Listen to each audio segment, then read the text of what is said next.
All right, there he is. Can you hear us now? All right, can you hear us now, Roman? Oh, okay. Yeah. Cool. Is We're that good. better?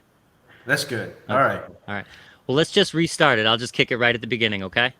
All right. All right. What's up, everybody? Sitting here with my main man, Josh. Hey. And we're visited today by our friend Roman Scarloto. He is owner operator of ACDC Statewide down there in Central Florida.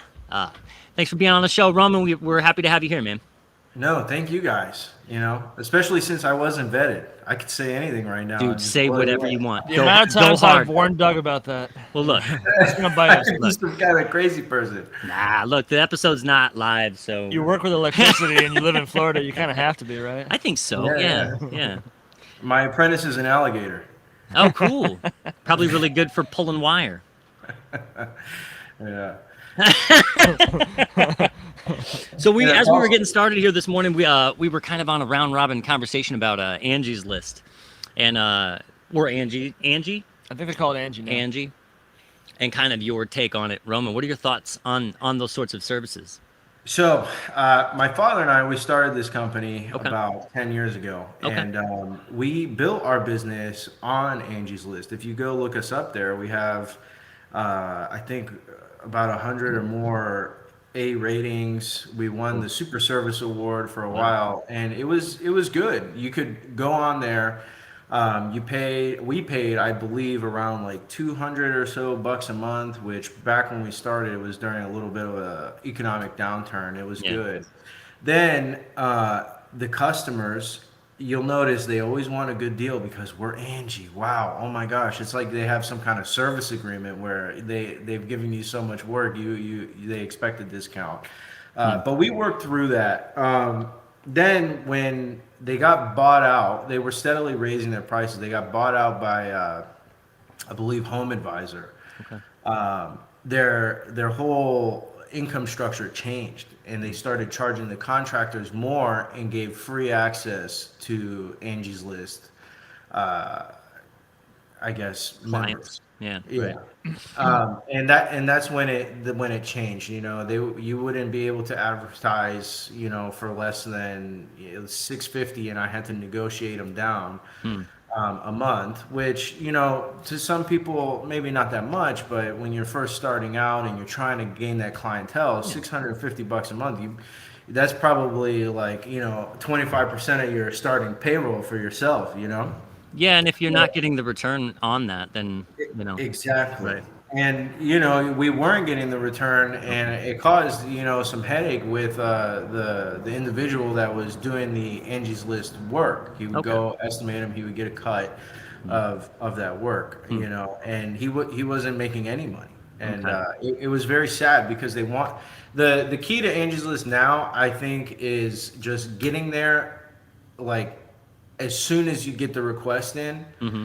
giving a good impression to the customer and a competitive price. Yeah. And to Okay. be able to do that consistently over time, it's just not realistic. Okay. I mean, not for a small company. Some of the larger people down here, they find success with it. But one of my mentors who does septic,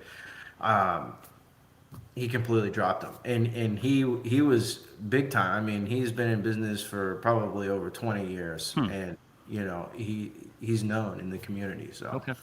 And he he just completely doesn't dropped use their services anymore because of that. Yeah, Yeah. and it's sad. So right now, I would not suggest that. I would Okay. probably, if you're a new company starting, I would suggest maybe getting involved in, like GOBA, which is, I think, Greater Orlando Builder Association. Okay. You'll have some sort of association, Yeah, in either your area. affiliated or like that, or with property managers. They could be lucrative. You're not going to be able to price them like a homeowner service call, but Yeah. you can get that consistent service work. Right. Yeah. Yeah, when we first started off, we signed up with, I don't want to name them, I think it rhymes with Schmom Advisor. But Yeah. we found out quickly we were getting business without them, and they wanted a cut from the business. And so we were like, nah, no, thank you, we're good. They've continued for the last 3 years. I'll still get calls Mhm. with Yeah. kind of aggressive people trying to like slip in under the radar, be like, hey, I got a customer in your area. Could you help take care of them? I'm like, actually, we decided not to do that anymore. And they'll get like, They get bullied. they get really nasty Mhm. sometimes. Yeah. Yeah. They're like, yeah. So Yeah. you don't. So you're not looking to make more money, like things like it's like yo, dude.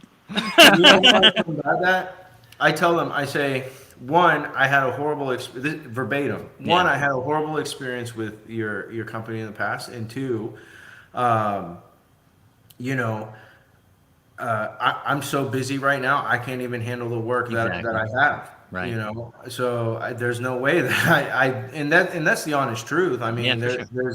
there's nothing against that. People they Yeah. use these services Yeah. and successfully, Hmm.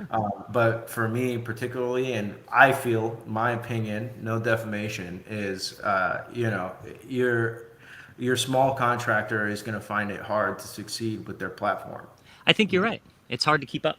Well, yeah, and Yeah. especially most small contractors aren't really pricing themselves correctly in the first place, and so And then it's hard to price on yeah, those platforms. Yeah. yeah, Yeah. It's like working with a like almost like a virtual GC that has expectations of like specific prices that you know what I mean. It's like it's hard to. yeah. It just we found it wasn't for us. It doesn't mean it's bad. It's just not what we wanted to Yeah, do. Yeah. yeah. I mean, I take a little bit of peace knowing that like if things got really hard, I could always lean on them. Yep. But Yeah. yeah, It'd be a different ball game. Yeah, fortunately, we don't have to do that. So Yeah, Yeah. yeah. Is that wind coming through on our end? No, I live right next to an airport. Oh, okay. Like, So you're hearing Go- That- you're a that was ghost in here? and that was the joke I was gonna make. You live next to an airport. Oh, there so it is. Works out. Yeah, Gotcha. yeah. No, apparently, yeah, I really do. So talk more about the association that are you a part of that association as well still? I'm no longer a part of the association. Not for any reason in particular. Just right now we do have enough work to sustain us and profitably. I am looking to scale up a little bit in the next coming 6 months to a year. Okay. So I probably will rejoin again, but Okay. it's good because you get to network with people. You feel a part of the industry. Instagram really brings the community together online in I feel a more non-professional way. Sure. And Yeah, when you friendly. go to these networking events or these meetings, it brings it together in a professional setting. Not to say that people don't get a little rowdy over here, but Right. it's definitely a great experience. Okay. Yeah, we've got associations like that. I think when we first started, there was like a meeting I went to. We've got a friend in a nearby town that recommended doing it.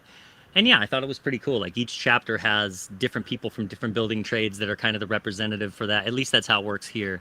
And you can really network and like there are like there are builders, there are like real estate agents. So you definitely have this network of people that you can draw from. They refer you, you refer them. So if you're starting a company, it's a great way to get started. Yeah. Now I will put a disclaimer. I went there in the beginning, and at the time when I was a part of those associations, I was the front man. My father was the back end, pulling the strings or whatever. I was 18 to 21. Okay. I was a fish out of water dealing with these people. If you're going to go there, the number one thing is you got to be confident in your trade and in business, and go there and put the best foot forward that you can. So you grew up in the trade. You grew Yeah. up as your dad was an electrician? Yeah. So I was pulled by the ear since I was 13. And people would say, "You gonna be an electrician like your dad?" I said, "Hell no. Yeah. I don't want nothing to do with this." Then graduated high school. I had what we call here Bright Futures. It's like a 80% scholarship to go to a state college or a state community college. Dropped out 3 times, academic probation, lost the scholarship, not doing anything with my life but working at GameStop and KFC, and my dad was like, all right, it's time you come here. So I worked in the business, literally, son and pop shop instead of mom and pop shop. And I didn't do anything with my time, drank, partied, went out, enjoyed my early 20s. Sure. And then when my wife got pregnant, she got fired from her teaching job right before COVID because they were removing that position. Her school is doing a lot of ASL. Okay. instead of actual foreign languages. Okay. Right. And but she got rehired. But we were also in the process of buying a house. The business was on the fritz at that time, Mm, so that's when the old Roman died, okay. and the new one was born. There And you go. now, I've doubled our revenue over the past year, not with the margins that I would have liked to seen, but that's where now this year we're Yeah. getting into organizing. I Hell yeah. just purchased 6 months of Service Fusion, getting a CRM system, scheduling system. I have Evernote on my iPad because if you see here, I have a freaking paper pen over here. It's all scribbled on, unorganized. I don't know, where anything is. Yeah. So I'm hoping to increase that profit margin, Yeah. which I How, will. how big is your company? How many people? So right now it's just me. I have two full-time employees, and then I have a 1099 crew of four that I use when I have larger work that is not so white glove. Because our bread and butter is custom remodeling. Okay. We work with a designer here in town, and they're pretty much the best. And I'm not saying that to be, Yeah. That's great. arrogant or anything like that, but really they are. Well, You it's know. good that you believe that. I mean, you should feel that way, right? It should. Well, That's a wonderful thing to it's be able not to a say. belief. I mean, Yeah. I've worked for many Sure. contractors, and no one treats their clients or their contractors as good as these guys do. Excellent. And we've been around for about 10 years. They got a real tight ship. Okay. So That's it, awesome. That's a it's great thing to find, man. yeah. I wanted to say real quick, you were talking about this concept of the young Roman dying and the new rebirth, the phoenix that is the man Roman. I'm in the beginning stages of this book that I've held on to for years. I may have mentioned it before, but it's all about the lack of those ceremonial rites of passage for men, women too. I don't know about the woman side, just coming from my own perspective, but like the lack of those doorways and being guided through them in our society, Yeah. and its effect. It's an interesting book, but when you said that, it really stuck out to me because there is, like, when you do go through a process that's tumultuous, starting a company, trying to, your wife gets pregnant and gets fired, trying to surround that's such a challenge that the boy does have to die, and the man and that's the way they used to talk about it in those cultures. It was like, it wasn't just this transition, it was the boy has to die and be reborn a man. So they would like put them through these, stay out, you've heard the stories, go hunt a boar or a bobcat, whatever they do in Kentucky. But there's something about that. Yeah. I'm trying to figure out how I can kill old Doug. Yeah. Well, And be new Doug will be young Doug will come in. Sure. Yeah. Sure. I think it works the other way around. I mean, it was a really dark time. I have to say, I was always nervous. I didn't know what the direction forward was. I had just lost, my lead tech at the time. I was in a huge amount of debt, and I was like, you know what, forget it. I'm just going to go work for a company. But, when I really started looking down, business is a metaphor for life. It really is. And in these Eastern cultures, they always talk about your mind creates your reality. And I learned that was the truth. I sat down and I didn't make any excuses for anything. I blamed myself for my position. And I was taking a walk with my father. At this time, he was already pretty much retired, and I was talking to him. I said, I always complain saying that, you never told me that you were proud of me, that make me proud is what he always said. And it's like, I never really got there. And I thought about it and I say, you know what? I've never done anything that I was proud of myself.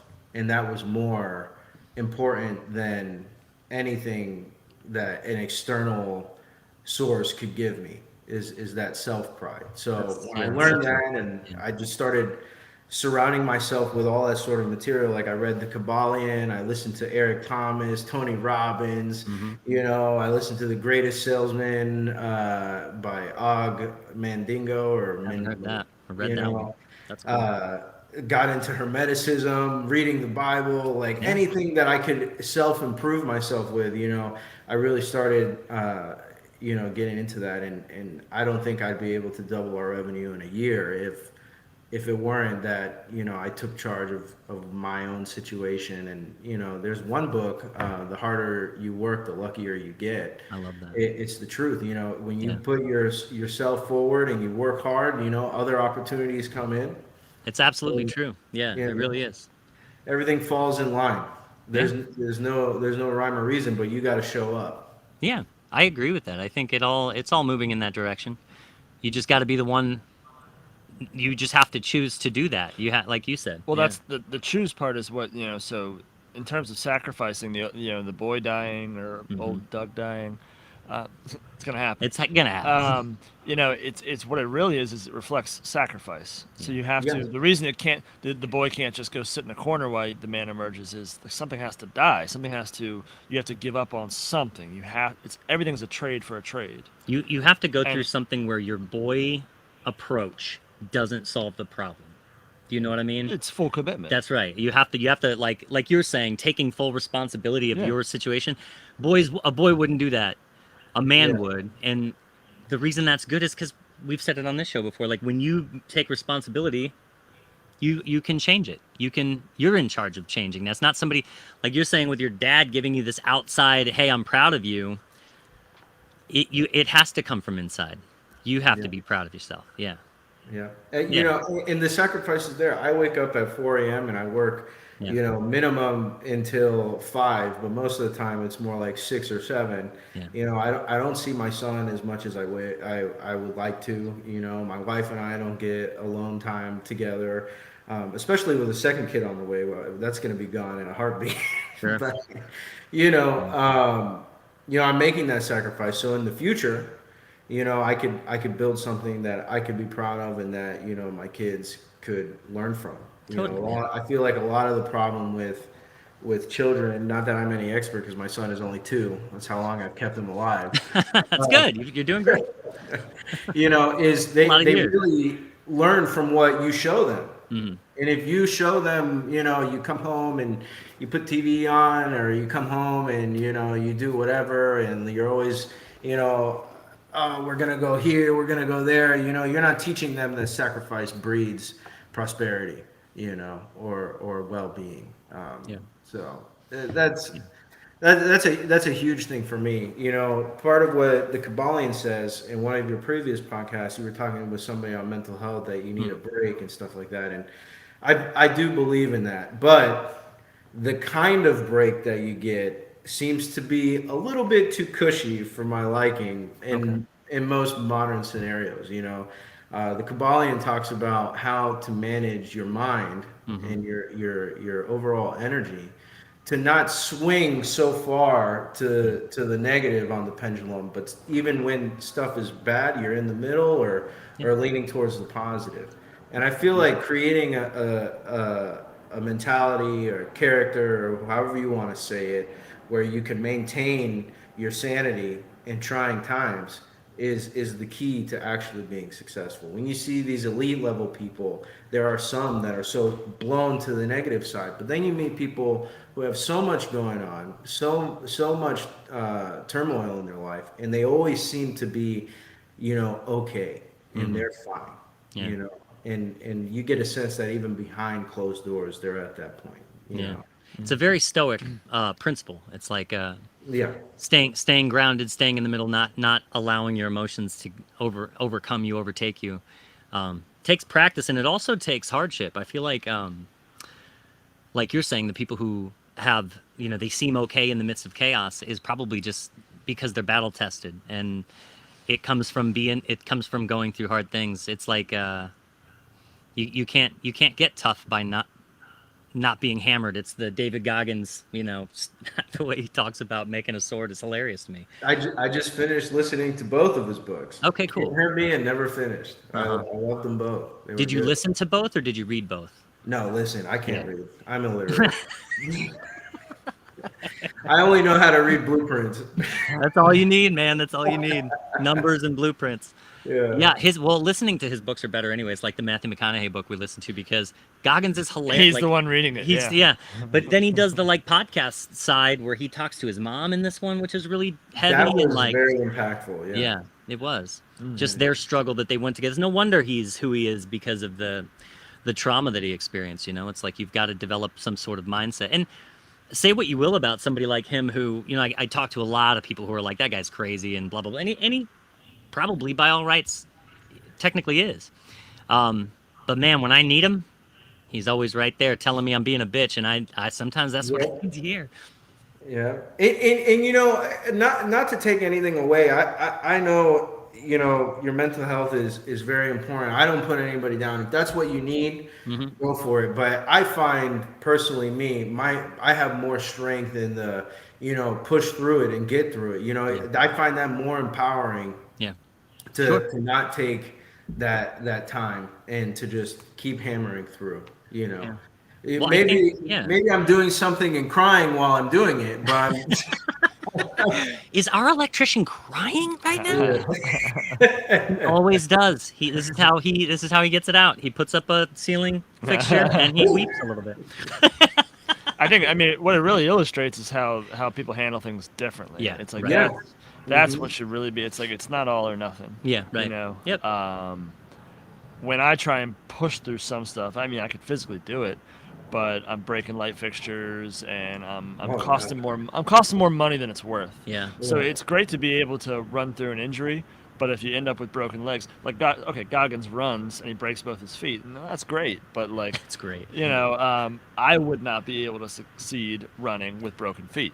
Because you have a rational mind. Well, that's the thing. I don't want to. Like, so that's like you have to ask yourself. It's like, well, why am I doing what someone's suggesting I should do? Correct. It's like push through it if you know within yourself that that's what you need. Right. I know myself well enough to know that what I need is a good hike in the mountains right now. Yeah. So it's like the journey is really figuring out what your individual needs are for getting through this. Yeah. You know, that's a great point. Yeah. That's a great point. Yeah. If you find that you can push through and that's what heals your situation, that's what you need. Yeah. You know, Doug needs his garden. You know, I need the mountains. Yeah. It's like we all have what we need to get through our turmoil, and I think part of the journey is just finding that. That's right. Yeah. And being real with yourself about it. Yeah. And not, just look. If you like rollerblading, man, strap on your fruity boots and go, man. Don't let people stop. I'm saying this for myself right now. I'm just saying this so when I listen to this. I'm Doug, like, Doug has a long history of rollerblading. I do. Yeah. What was the Disney Channel movie? You might be a little bit too old for that one, but was that was there a rollerblading show? There was a it wasn't. It might have been. It was Johnny dude's Tsunami. name, wasn't it? Johnny Tsunami, I think it was. Oh, okay, that's not the one I'm thinking of. Yeah, I'm 28, so. Okay. You're a young man. Yeah. Yeah, I'm But, 28. yeah, I'm 28 too. You know, I feel like you know, people don't really believe in themselves, and when I say believe, I believe that I'm going to succeed in my endeavor, the same way that I believe the sky is blue. Yeah. You know, if there's that strong of a both belief, are an illusion. Both are. I'm kidding. What? It is. They are, right. Both are electrical perceptions based off of your retinas and your brain. Yeah. No, but that's the honest truth. I mean, if both you have a effective. belief that's strong, then I mean, you'll get there. I agree. I mean, we've talked about belief on here before. It's like such a power. It's the reason that everything around us exists is because somebody believed that they could have or do or make something, and they set about figuring it out. We're good at that as humans, but we're also really good at not believing in ourselves. And feeling like, oh well, I can't do that because I'm not this or that. It's like, well, keep going. You'll get to have a goal, have a point of view, have a direction, and believe in yourself. Yeah, when I say believe, like, you won't know, the words will come across, you'll understand and interpret them as the Webster Dictionary's definition of it. But until you feel that belief, like, nothing is going to stop you. Yeah. It's not the same as just listening to the word. Right. It's something very profound, you know.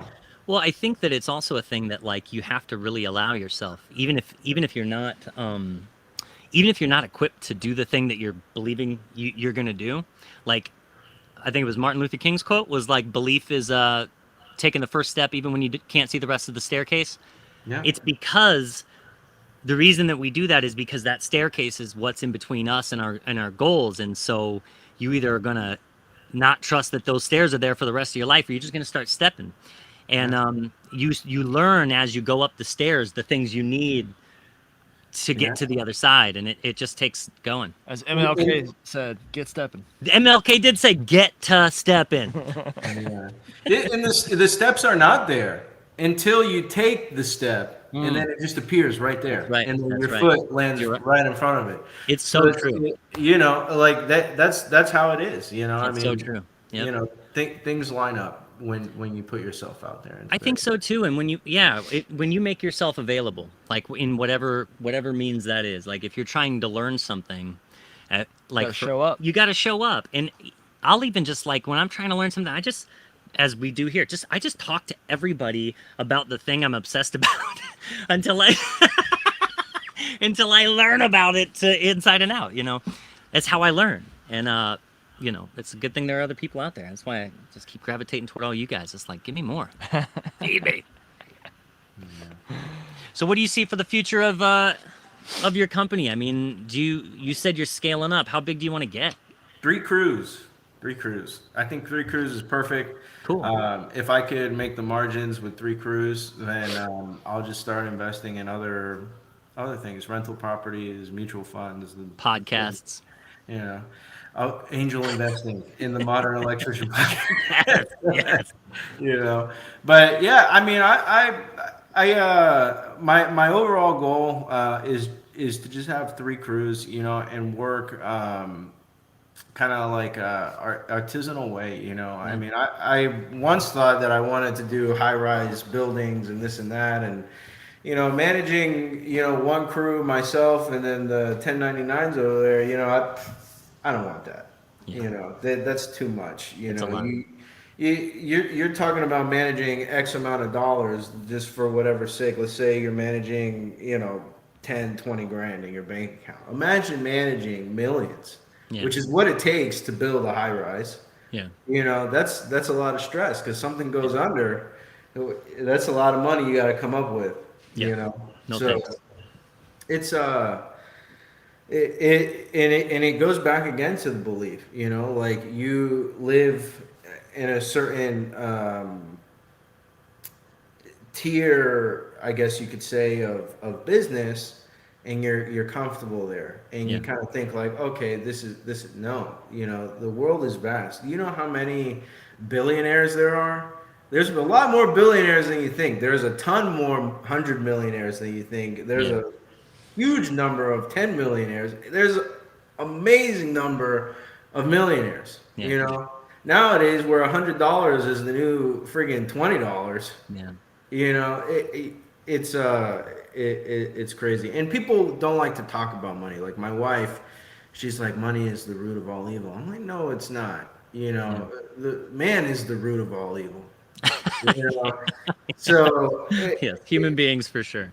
you know, you're in business to make money, and there's nothing wrong with saying that. You know, it takes money to provide that artisanal experience to your customer. It takes money to provide, you know, their built-in style floating shelf LED lighting and the flush drywall LED strip with sequential illumination. You know, that's not free.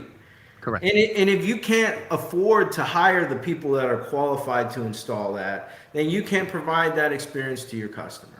Sure. You know, so, you know, how do you reach more people? If you want to give your great service to more people, you need to have more money because your insurance is going to go up, your car insurance is going to go up, your workman's comp is going to go up, your gas is going to go up. You know, they have a family to feed. That's right. You know, everybody has the sense that these people at the top are so greedy and hungry, and that can be the case. But when you're talking to small and medium business, right? Yeah, you know, not in small medium business. Right. Not the case. Nope, not the case. Yeah, and it is funny. It's like we do run into instances where we're getting our balls busted by somebody on our price, and their house is like way nicer than anything I'll ever live in. He's like, Yeah. you think you deserve how much money? It's like, well, I mean, you think you just this is a lot nicer than my place. I did a job for an art dealer. Hmm. He had two Porsches in his garage, and he had other vehicles. And I go over there, and this is when my father and I were first starting out. He said, "We'll do it right now for 225." It was like moving an outlet or whatever about 10 years ago. Okay. He said, "Can you do it for 200?" I said, "You gotta be shitting me, dude. Are you serious? Are you serious right now?" Like, it just blew my mind. Sure, It sure. blew my mind. And one thing I learned, the reason why, I feel like my path to where I'm headed now has been so stipend is because I always tried to please people and give them lower pricing and give people breaks and stuff like that. And it's like I wake up at 4 a.m. I work until 7 p.m. To provide my customers an excellent service. I invested a year and a half to train my lead technician to be able to provide the service that I want for you. And you're over here telling me that I'm too expensive? Go look at the market. You always have your low end, but you Yep. get what you pay for. There's a saying in Spanish, lo barato sale caro, and it's that the cheap is expensive. Because that cheap person Whoa. is going to come and do a crappy job. It's not going to last. It's not going to do nothing. And then you're going to call the other guy, so you pay twice. Mm-hmm.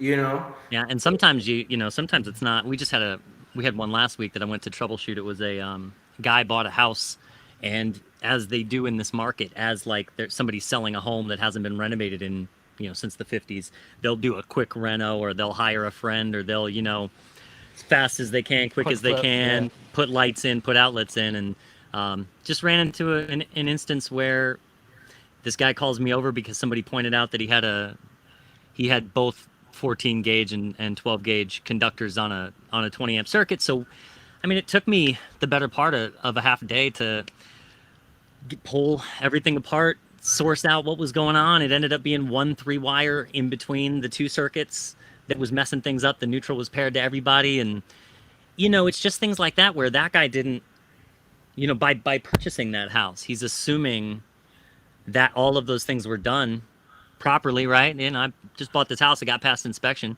but then he's got to hire us for half day cost to come fix something that if somebody cared in the first place, Yeah.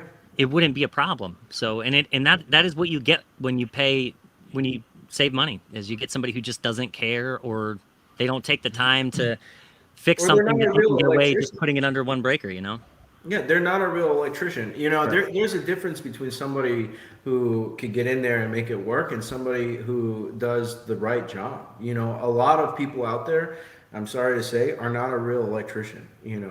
And what a real electrician to me is somebody who has a thorough understanding that could tackle any job. Me, I've had a wide variety of jobs that I've done: generator install, light commercial. I've done industrial. I've done residential, new construction, remodel. If you throw me in front of a control, I'm gonna be like, oh, man, I don't want to do this, but I will figure it out. Yeah. Because I'm qualified. I could do a schematic. That's not my daily thing. That's not my bread and butter. But I have the You can knowledge figure to it out. figure Right. it out. Right. In the correct way. People Yeah. just throw a 14 and a 12, no problem. It's Yeah. fine.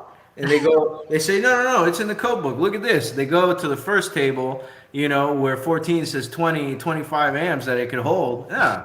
Yeah, No. You're in the wrong table, bud. You gotta scroll down a little more. Taking it out of context too. There's so much contextual stuff in the code book. Like it's all about what section is the article that you're referencing in. Really, it's not just, you can't just pinpoint some article and be like, well, look what this article says. It's like, Yeah. well, what section's that in? What's it in reference to? What's the context? Because it's real Exactly. different in that regard too. Yeah, it's just I think that for us, and I guess that's what I was kind of talking with Josh in the last episode, was just kind of like, it's all about, if you want to offer quality to your clients, and you want them to understand the difference between like what the quality of your service versus somebody else's is. I think the difference between that is communication. And like and education, consumer education, to help them kind of, oh, these guys do this because, oh, okay, all right, well, oh, I didn't know I needed a surge protector, and I didn't know it did I didn't know it protected the. Oh, that of course, like all those little things. The problem I ran into, so this is my 18th year doing this. It's customers look to you as the expert to tell them what they don't necessarily know they don't know. Yeah. But as a technician in the field, most of us get the feeling that, all right, the service we're offering is expensive. These people don't want me to be pushy.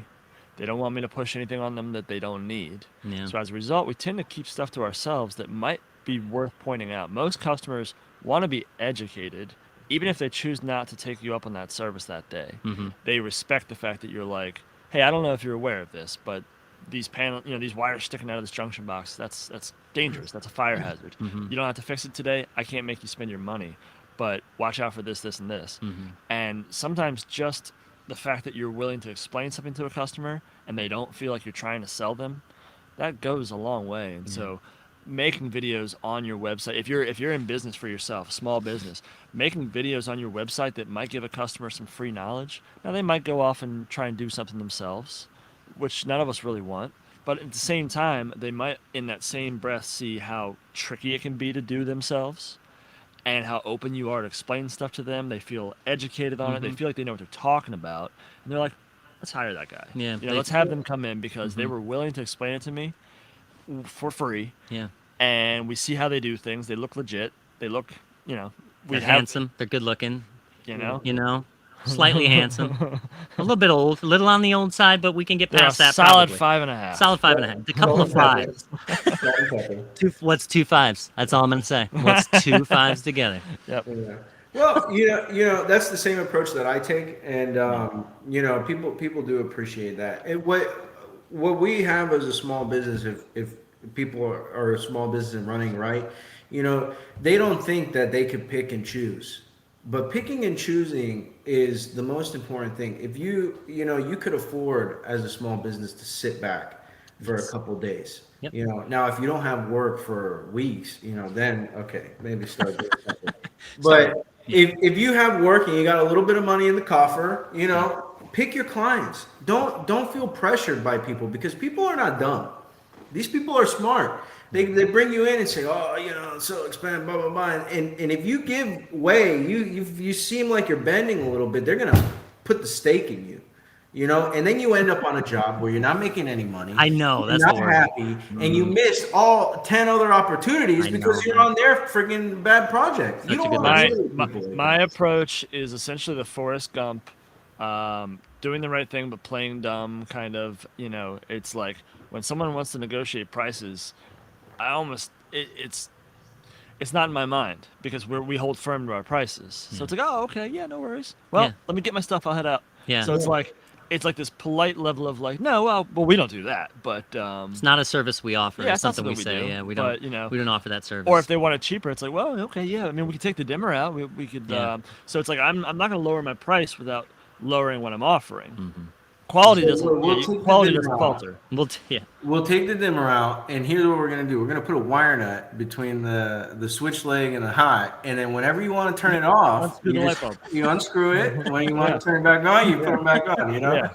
But we've taken that approach to just like you almost like kill them with kindness, and almost play dumb to the fact that like, oh no, we don't.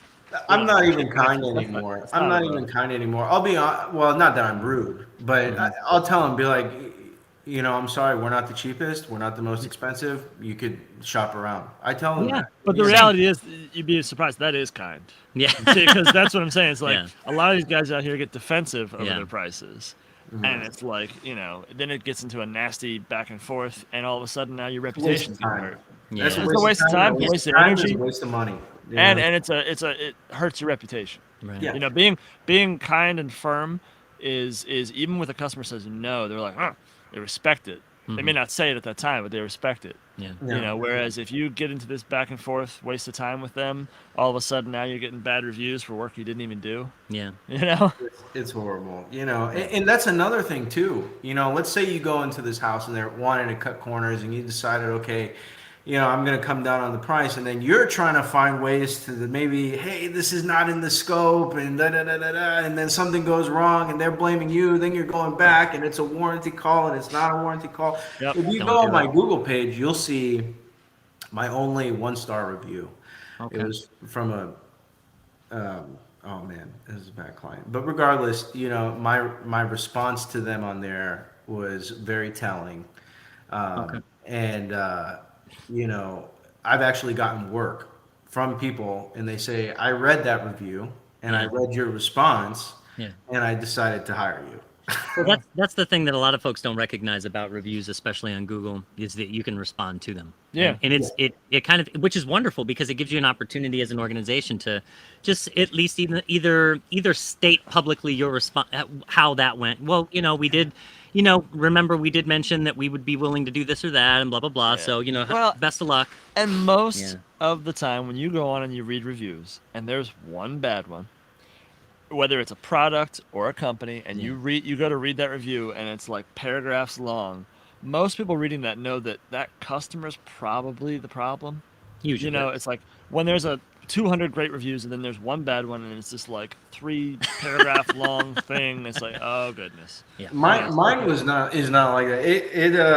It's literally like line of. It was not proofed. Nobody read it. It's bad spelling, no sentences, just, and then I wrote a nice, paragraph long response that ended with, actually, we're a preferred vendor for your contractor now. And That's hilarious. well, he was mad because he ran over his landscape lighting Okay. over and over, or his landscapers would cut the line or whatever it is, and I said, look, I'm not gonna keep coming back here. I've literally warranted these already 8 times in like 3 months. Okay. I don't know how this could be happening, but I'm gonna start charging you, and now you owe me $150. Yeah. And that's when that blew it off, and he's like, keyboard warrior. I said, look, I'm more than happy to warranty it if it's a loose connection, this light is defective. I use a great company that they have lifetime warranty, and I actually just warranted one of their products after like 6 years next to a lake. Well, who's the company? Who do you use? Volt Lighting. Yeah, They're that's out what we of, do. Yeah. they're out of Tampa. They're great. Yeah, man. we like They're Volt too. Good stuff. awesome, Good transformers. Yeah, we like them too. Yeah, I mean, if it's not you causing the issue, if somebody else is coming behind and causing an issue that you have to repair, that's service work, man. The landscaper, I understand. I have empathy for that because these guys are not the cream of the crop most of the time. But when you literally run over, you have a little bit over a 2-car wide driveway, and you're running over your landscape light that is literally 2 feet in the grass, illuminating a bush. I'm not gonna. And then he's mad at you. I Yeah. can't believe I ran over my light, Yeah, that's what you asshole. I was blown away. Yeah. So. Yeah. Well, you're not going to please them all, and that's a hard thing. I think we're all like to some extent people pleasers. I know I am. And it's like probably one of my weaker qualities because it is because like I like people, I like being around, but like you've got to get over those like want to please people at all costs type that mentality because it doesn't benefit you. If it's got to be a good deal for all parties. Everybody's got to be like the client has to think, yep, I like it. I want to do this project. You're my team, and we have to feel the same way because then it's usually great. Like you said, we're not there trying to cut corners or rush through to get some. It's just like we provided ourselves with the time to do this safely and effectively. We're providing the best materials. You're either in or you're out. What do you say? Yeah. Yeah. So like in track home building, like they nowadays they do a little round nailer box and they put a freaking $4 light fixture that looks like a can light. Mm-hmm. And then I go and I quote an actual LED wafer that costs $25 a pop. And they're like, man, why is your bid so high? What are you doing? I just built this same house down the street for I'm like, okay, one, your dude's getting his wire off Facebook, okay, marketplace. 2, he's using friggin' fixtures that you get from the docks of California, because at one point in time I may have also used these things.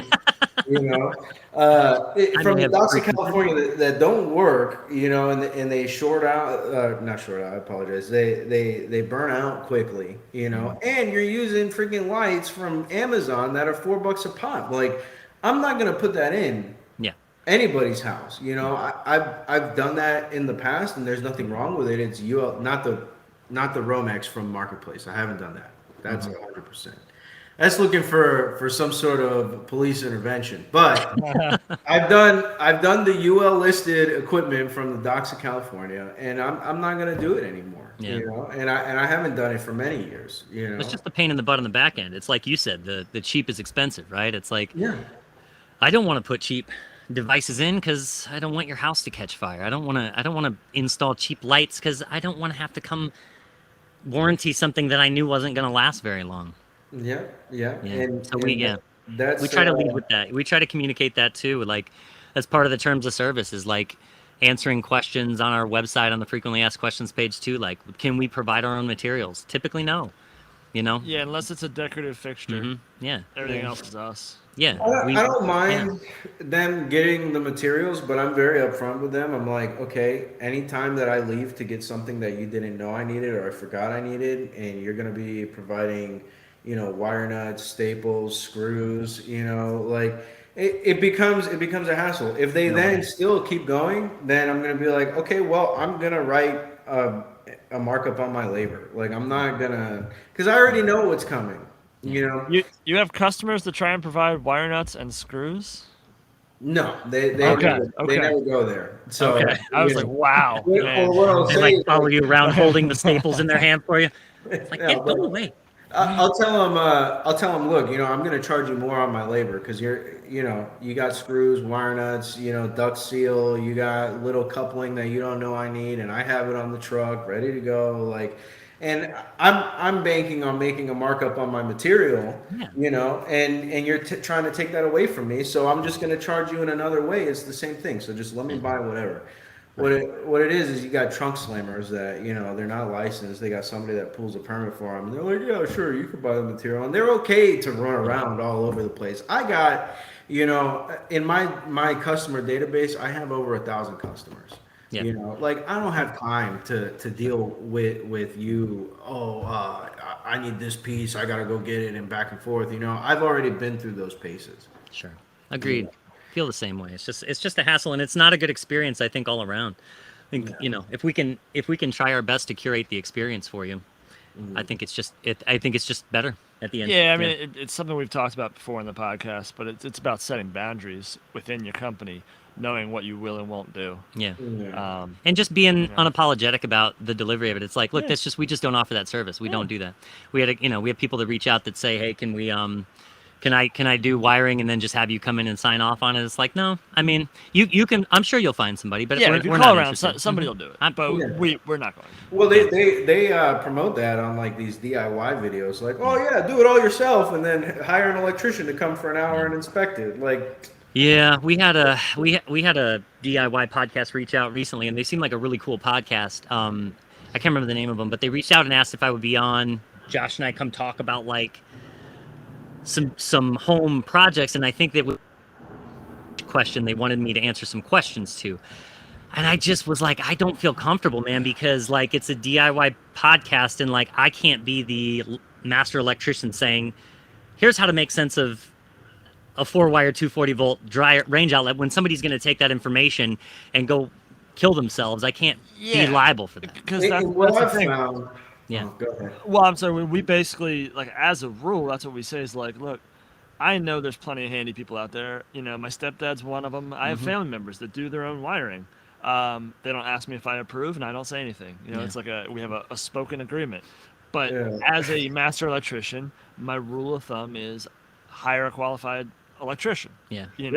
And so, if someone's asking DIY stuff, it's like, that's what I'm going to lead with, is like, we always say that like wiring is inherently dangerous and you should hire a qualified electrician. Yeah. I'm not just doing that to get business, because It's just because we see, all of us, we constantly see and get called in to fix the remnants of those DIY scenarios that are, and when you see them, you're like, I can't believe this house did not burn down. And that's kind of the problem with a lot of this homeowner, and I shouldn't slam homeowners, but when someone does work that they maybe shouldn't do, the fact is a lot of times it functions, and it functions for a long time. Yeah. So it gives the illusion that, I get did it. that and Yeah, it worked right. fine. Yeah. So I can keep doing it. And it's like, man. And that's fine. We just can't be the ones. We can't be the ones saying it's cool. Explaining how to do it. Yeah.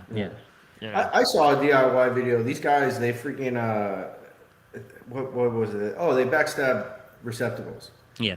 These are here for you to just push these wires. So easy.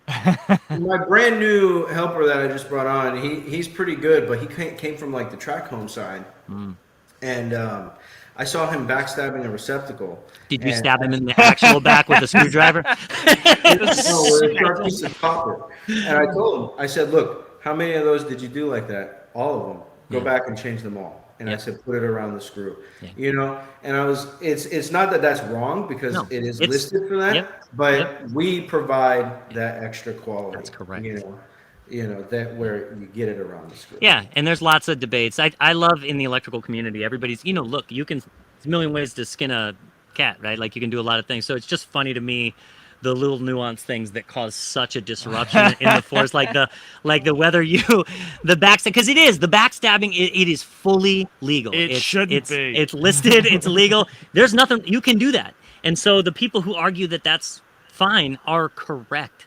I just don't like doing it because we've seen too many melted devices with the freaking little conductor that just pops right, barely hanging in that. So, but look, there's nothing wrong with it. Look, if you're not bending full sticks and then welding them together, okay, you're not an electrician.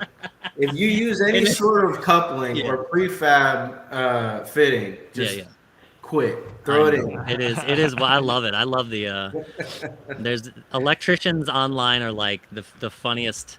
I've had to stop following a lot of it just because we're all so easy to poke and get riled up, and I just refuse to be one of those people in the comments who isn't just saying something nice. It's that old thing like about what your mom tells you, if you don't have anything nice to say. But I get so close to typing something, and I'm like, this is dangerous. I just gotta get out of here. I gotta stop following these people because they poke and it's like I got banned.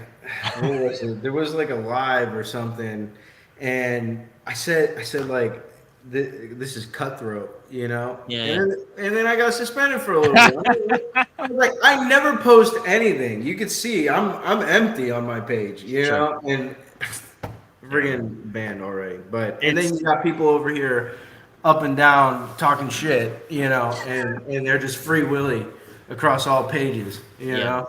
Yeah, it's really easy to get pulled into that stuff. Because you're like, none of this really matters to me, and then someone goes after something that you do or you disagree with, and you're like, I have to say something, right? I got to say something to this guy, right? And then it's like, nope, don't do it. Don't do it. It's never worth it. It's never worth it. Against the plumbers and the drywallers.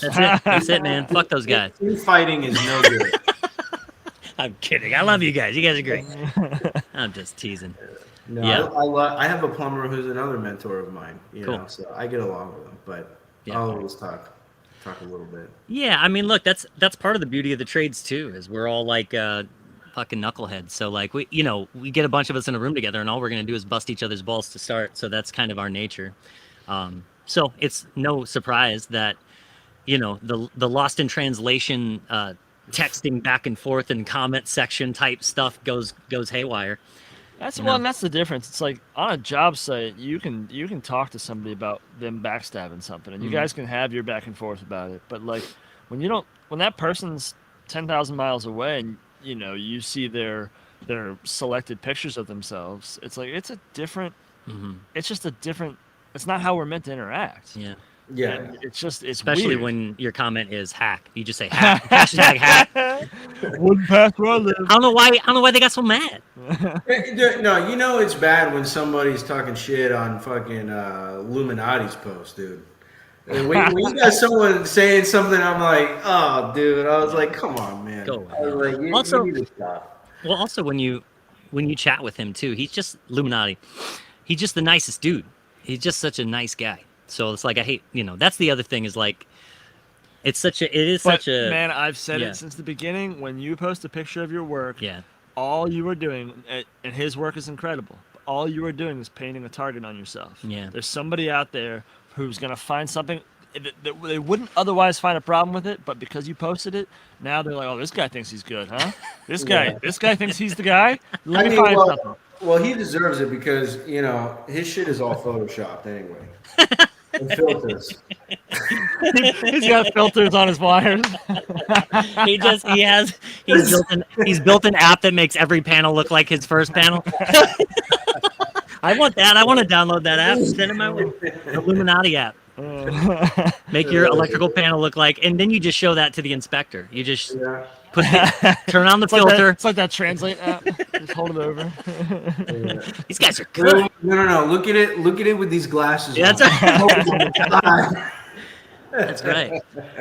Oh man, I had to get in that same job that some bonehead went through and put the 12 and the 14 together. They was another scenario where like whenever one thing that is such a pet peeve of mine in electrical situations is like when you open a panel and it is a fucking rat's nest on. I hate it so much. Right. I have to take a step back and take a breath and be like, just let it go, because it's like everybody just if you're doing an electrical panel, if you're putting one together, just take your time, just make it somewhat clean. Like the whole rat's. You're never getting a call to a nice panel though.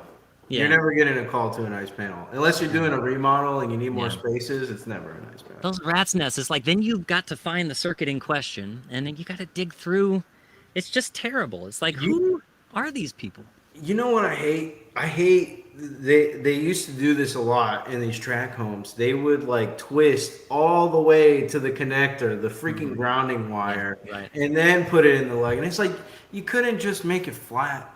So then when I take this out, I don't have to freaking deal with all everything. The curly stuff. Oh my God. It's all those little things that you experience, I think, on the back end of doing something like you're explaining, like you're describing, that change the way that you do things on the front end too, where you're like, well, I sure didn't like the way they left that panel in that respect. So when I do my grounds, I do my grounds this way with this in mind. So everybody's got like their little reasons, right? That's a nice approach, because some guys would be like, well, they did it to me, I'm going to do it to somebody else.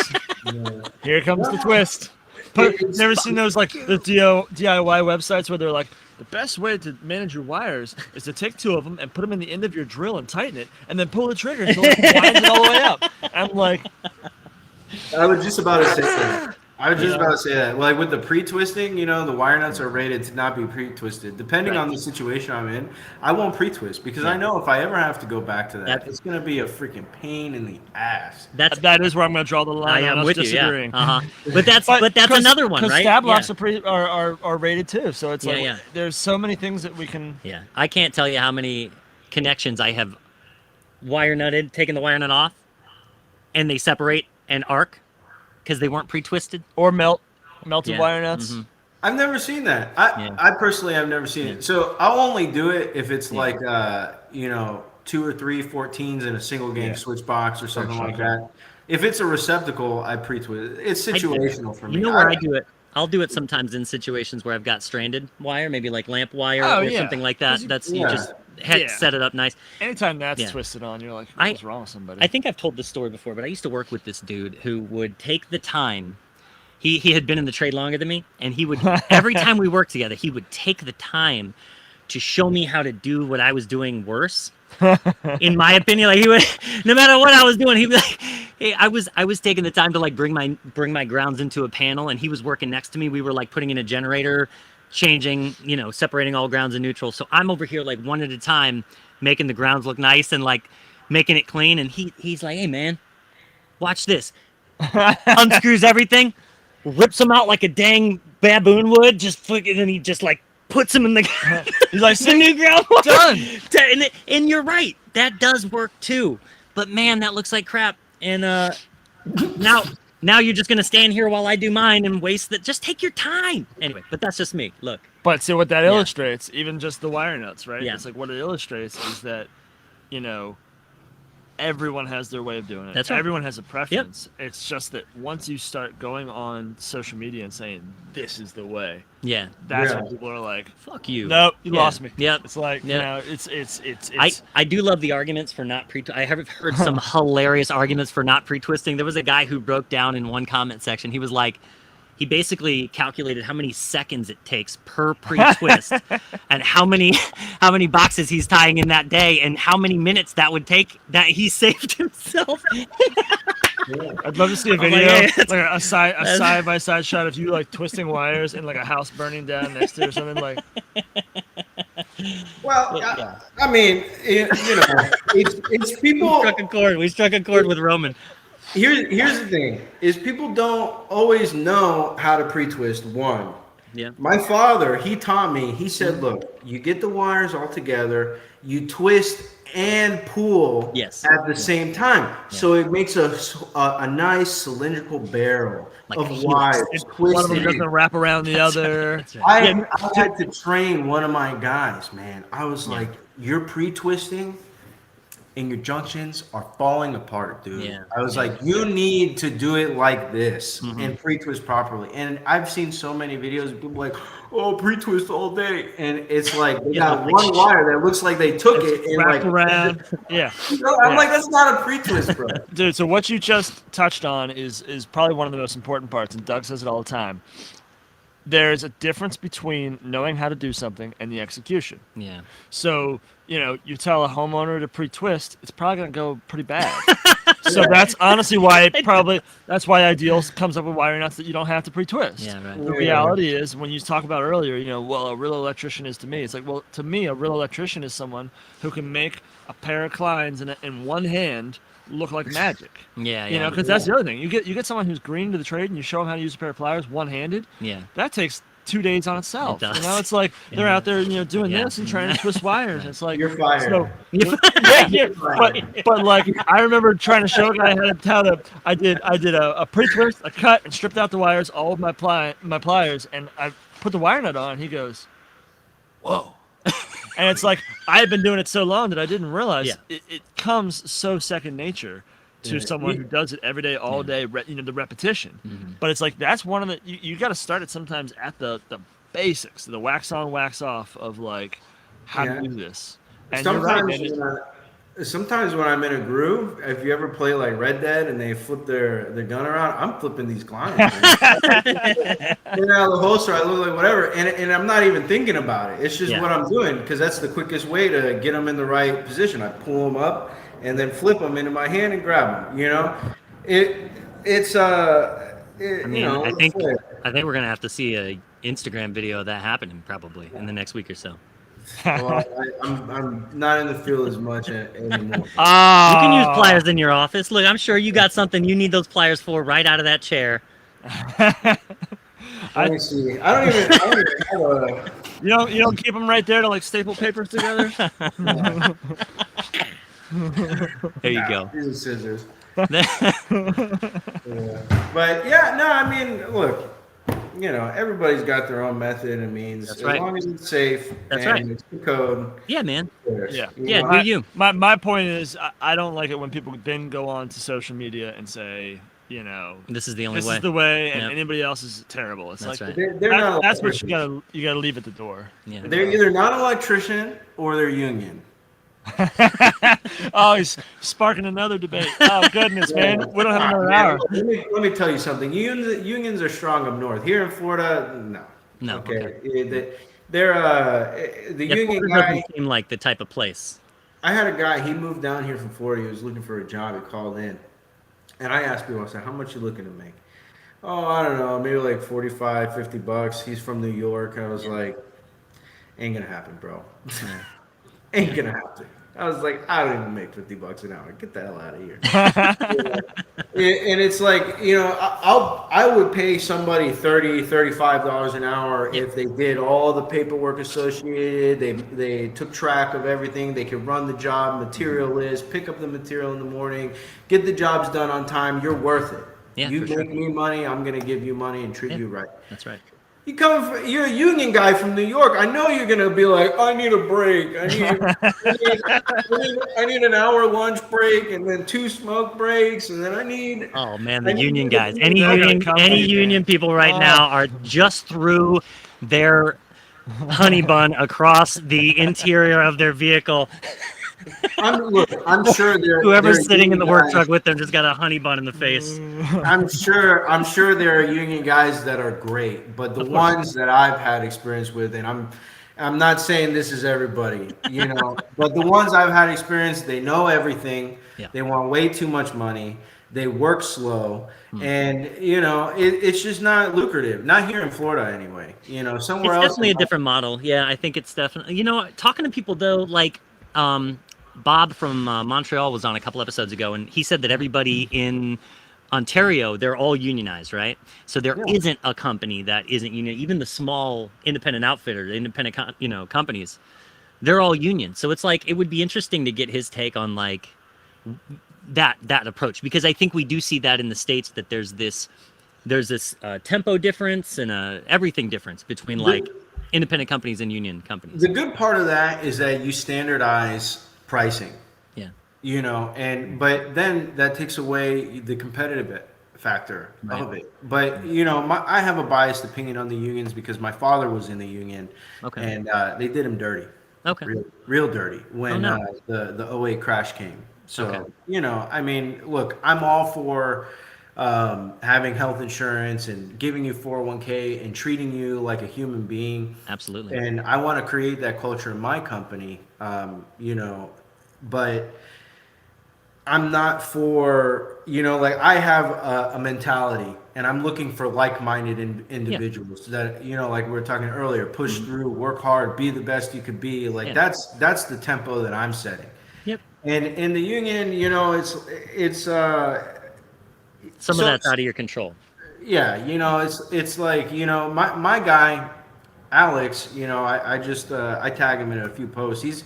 He's really great and he's been improving a lot. He's coming up on a raise, but we don't have anything of like sick time off or this or that. But he hurt his back and he was out for like a week. And at the time I couldn't afford to give him full pay, but I paid him, about half his salary or 3/4 his salary for the days that he was off. Yeah. And I wanted to help him. When he got COVID, I paid for half of his visit to this holistic doctor, who helped him get back on his feet really quickly. Good. I paid for half of that. If he needs time, I give him the time. Yeah. But he's of the same mind of me. Drop me off lunch, I'll eat, get back to work right away. He doesn't want to take that hour break because he wants to, Keep do pushing. his best work quickly as possible, make the company money, make himself money. That's what I like. Yeah. If you're Jeff Bezos having people piss in bottles in a warehouse, I'm not for that. Yeah. But at the same time, I do want to produce, So. Yeah, for sure. It's an interesting balance, right? I like to choose the pee in bottles. Oh yeah, I love it. Be it's my choice. It's all about the bottle too. It's all about the bottle. I do it because no one tells me I have to or can't. Yeah. I need a wide mouth. Yeah. Huge mouth, almost like a funnel. like a musket, like a Civil War musket.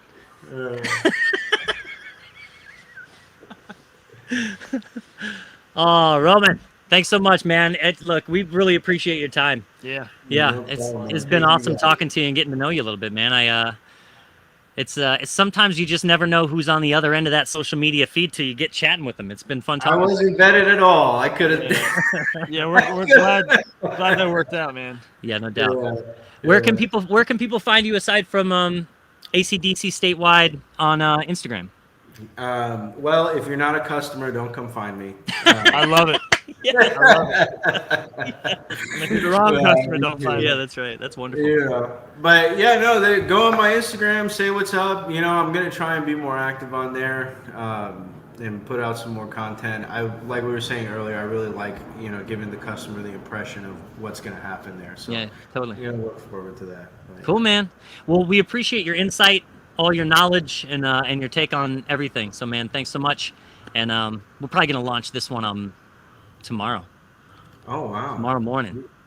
So just be ready for the influx of ladies coming your way. Being like, I can't believe you don't twist your wires. We're gonna have some pissed off people tomorrow. Pissed off people. All right, man. The union's coming after. Yeah, you might just disappear. It's fine. It's fine. All right, brother. Have a great Sunday, man. Enjoy Yeah. the rest of your weekend.